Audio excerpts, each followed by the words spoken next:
Good morning, colleagues. My name is 𝐓𝐡𝐞 𝐂𝐨𝐧𝐬𝐢, and welcome to our special session for the African Wildlife Economy Institute, where we focus on how best can we develop the wildlife economies. So in this session, we'll be talking about how to develop the wildlife economy. Wild meat economy sector. How do we build a sustainable wild meat sector in South Africa, in Zimbabwe, in the rest of the African continent? So today we have about 3 lined up presenters who are going to share insights into different aspects of wild meat. And I will allow these presenters to first present. There are 3 of them. And then after that, we will engage them to ask more, raise comments, and also put our inputs forward on what we think based on what they would have presented or any insights that we have around the wild meat sector. So ladies and gentlemen, welcome to our first workshop of the day. The first presenter will be Mr. Martindale Craig, who is focusing on the value chains, particularly looking at how you can generate or develop income streams from the protected areas. So he has been focusing on this work, and now we should be ready to hear insights and what they have learned from the value chains and the income streams in the protected areas. Mr. Craig Martindale is the Director for Conservation Outcomes. He's based in South Africa. I will allow this opportunity for us to have a talk from Mr. Craig. Good morning. Conservation Outcomes is a small non-profit company that specializes in protected area expansion and post-declaration support, which is why we have an interest in the wildlife economy. Our wildlife economy philosophy is really around the establishment of new community-owned protected areas that are effectively managed and can provide benefits to the communities involved and obviously secure critical remnant biodiversity. We see this as important in developing the link between sustainable human livelihoods and effective conservation, in which protected areas may be a primary driver of rural economic development, providing business opportunities and employment. This is ultimately rooted in principles of sustainable resource use, which are based on the notion that communities take responsibility for their natural resources and be the primary beneficiaries of their utilization.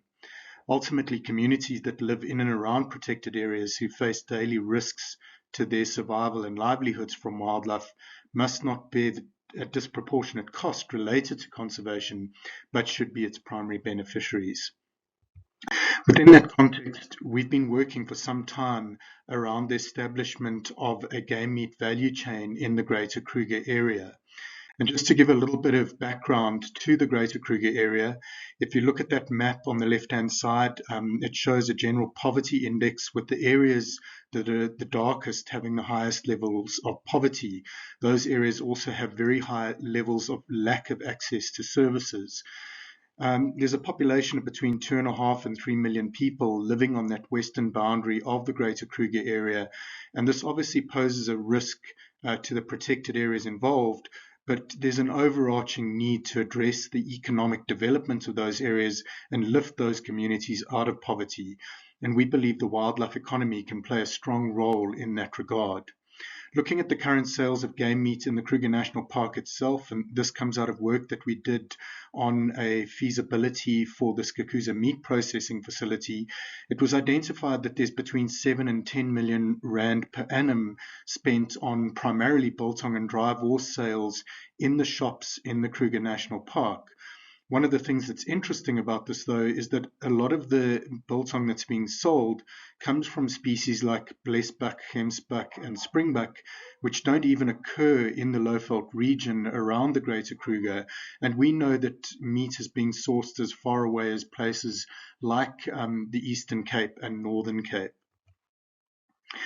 The way that we envisage the establishment of the Greater Kruger game meat value chain is based on both primary and secondary products, and we see two market streams within the primary products. The one would be focused on premium products that would be sold to restaurants, lodges, shops, etc. And the second one would be the supply of an affordable source of protein into the communities around the protected areas.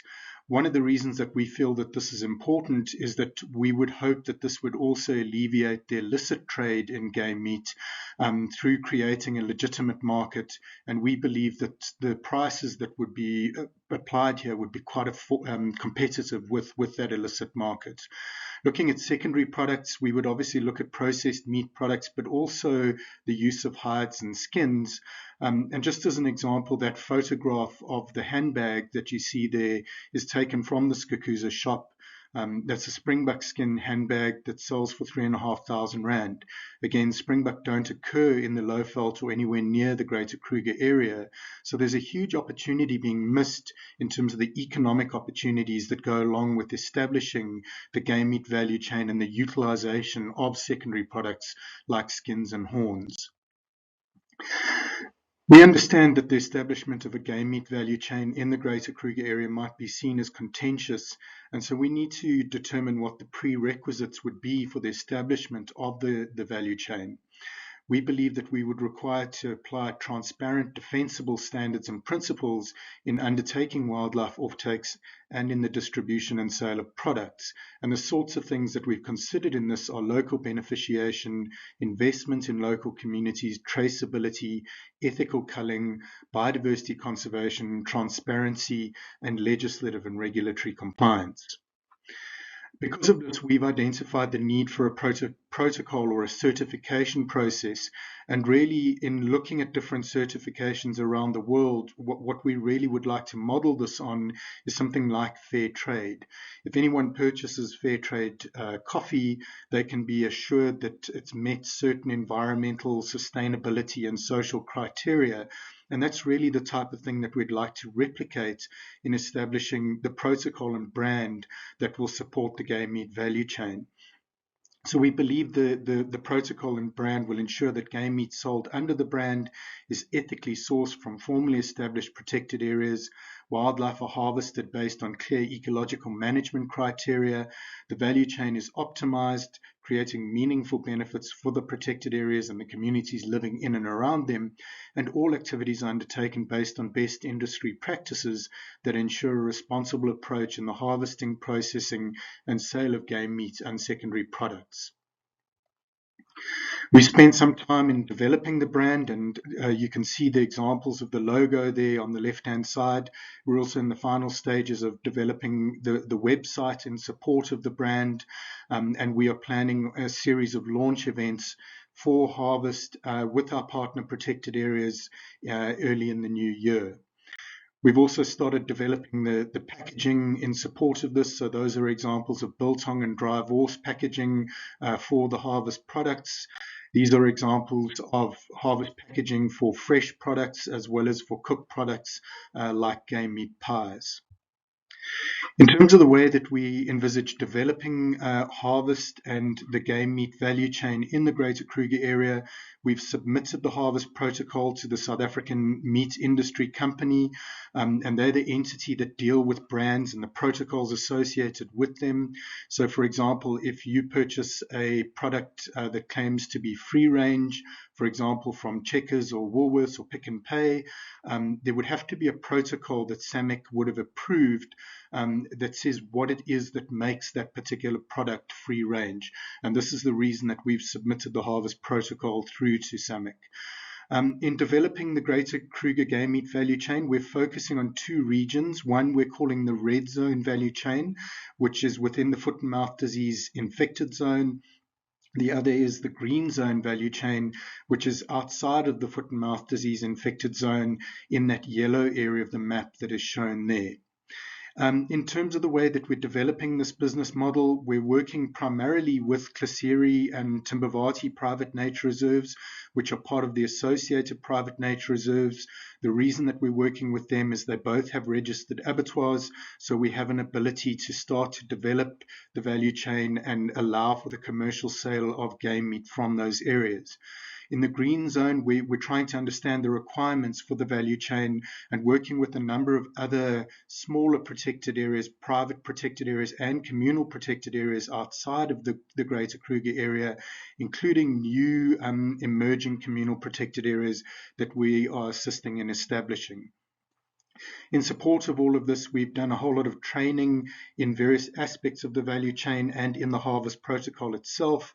And this began with training in game meat culling and processing. This was undertaken at 𝐶𝐤𝐬𝐬𝐸 Private Nature Reserve using the 𝐶𝐤𝐬𝐬𝐬 meat processing facility.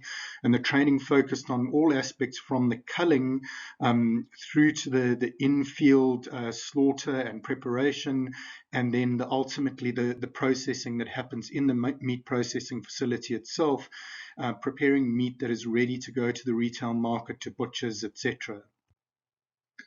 The next lot of training focused on the training of community caterers. These are primarily one-woman businesses that operate in the communities around the protected areas, catering for events and other activities within their communities.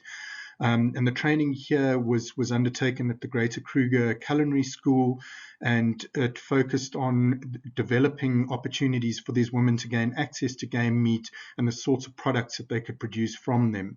One of the positive aspects that came out of this process was that we created a WhatsApp group, and we now have a network of people that we can engage with as we start to regularly produce game meat and provide meat to them so that they can then utilize it within their businesses. The final aspect of training focused on executive chefs from lodges both within the APNR and in concessions in the Kruger National Park. And this was a hugely positive training event. A lot of the chefs involved had never learned how to break down an impala carcass or how to use certain cuts of meat from the impala. And it really was well received by the chefs involved. We were very fortunate that the trainer, the chef that's shown in those photos, Greg Henderson, is particularly passionate about indigenous products, not just meat, but also plant-based products. And so a lot of the things that were cooked with included different indigenous fruits and other plant material that was used to create the various meals and dishes that came out of this training. Next step that we've been working on in developing the game meat value chain is to undertake an in-depth analysis of the game meat value chain in 𝐸𝐸𝐸𝐸𝐸 and 𝐶𝐤𝐬𝐬𝐬𝐸. And this has been done as a really detailed and comprehensive study by a group of resource economists that have been supporting us. And it's really focused on the entire value chain from the protected area management aspects all the way through to products that are going to the retail market. And, you know, beginning even before the actual culling events, understanding how offtakes are determined through annual game counts and those sorts of things, right through to the sale of products. We obviously don't have enough time to go into a great deal of detail in what was a really comprehensive study, but just to highlight some of the key findings. The first thing that really emerged was that both 𝐶𝐤𝐬𝐬𝐸𝐸 and 𝐸𝐸𝐸𝐸𝐸 are only utilizing quite a small proportion of the quota in processing meat through their game meat processing facilities. And as an example, only about 1,000 carcasses were utilized in the 2022-23 year, where there was a quota of around 3,700 impala. Also across the entire APNR, so if you bring other reserves, Thornybush, Umbabat and Baluli in, the offtake in that period of time was over 5,500 impala. Looking at the value of dried products in terms of weight, so this is things like biltong and dry vorse, they make up just 7% and 11% of the weight in 𝐶𝐤𝐬𝐬𝐸𝐸 and 𝐸𝐸𝐸𝐸𝐸𝐸 respectively, but they bring in about 43% to 44% of the revenue. In contrast, meaty bones, which are bones which have largely had the meat removed from them, make up 84% and 67% of the weight respectively, but bring in only 43% and 22% of the revenue. Interesting thing about this, though, is that when we looked at the sales of products that were going into or coming out of the meat processing facility, we realized that there was an entire informal market that had been created in which staff within the reserves were cooking those meaty bones and then either selling them to other staff members or to members of the community in their areas around the protected areas. The interesting thing about that is the sales are over R1 million. So this was a social impact that was completely unaccounted for and really shows the potential, if we can get the meat processing facilities working and the throughput increased, to create some significant social impact from the game meat value chain. Looking at some of the price benchmarking, then one of the things that really emerged is that we need to look at how we can more competitively price the products, probably increasing some of them significantly, and particularly because we're going to be focusing primarily on biltong and dry horse in the premium market, we see a huge opportunity to compete effectively, for example, with the Kruger National Park shops. And I must mention that the quality of the meat that's coming out of 𝐶𝐶𝐬 and Timbavati far exceeds that you would buy in one of the shops in the Kruger National Park, particularly in terms of the quality of the biltong and dry horse. So we really do believe that we could competitively produce products from there. So just finally looking at the next steps and the conclusions within the APNR, the intention is to develop a broader value chain with the neighbouring protected areas, Thornybush, Umbabat and Baluli.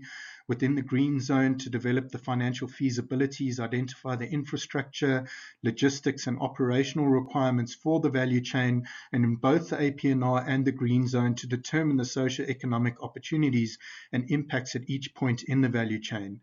Ultimately, we see this as catalyzing the regional wildlife economy, allowing for new income streams for protected areas and for the establishment of new protected areas, especially communal ones. Ultimately, this should lead to multiple potential benefits for communities, including employment and small business creation. And this all embraces the principles of sustainable resource utilization and community-based natural resource management that address both social justice issues and biodiversity conservation. Thank you very much. I'd just like to end off by acknowledging the funders of a great deal of this work, both WWF and USAID and GIZ and the E4D program. Thank you.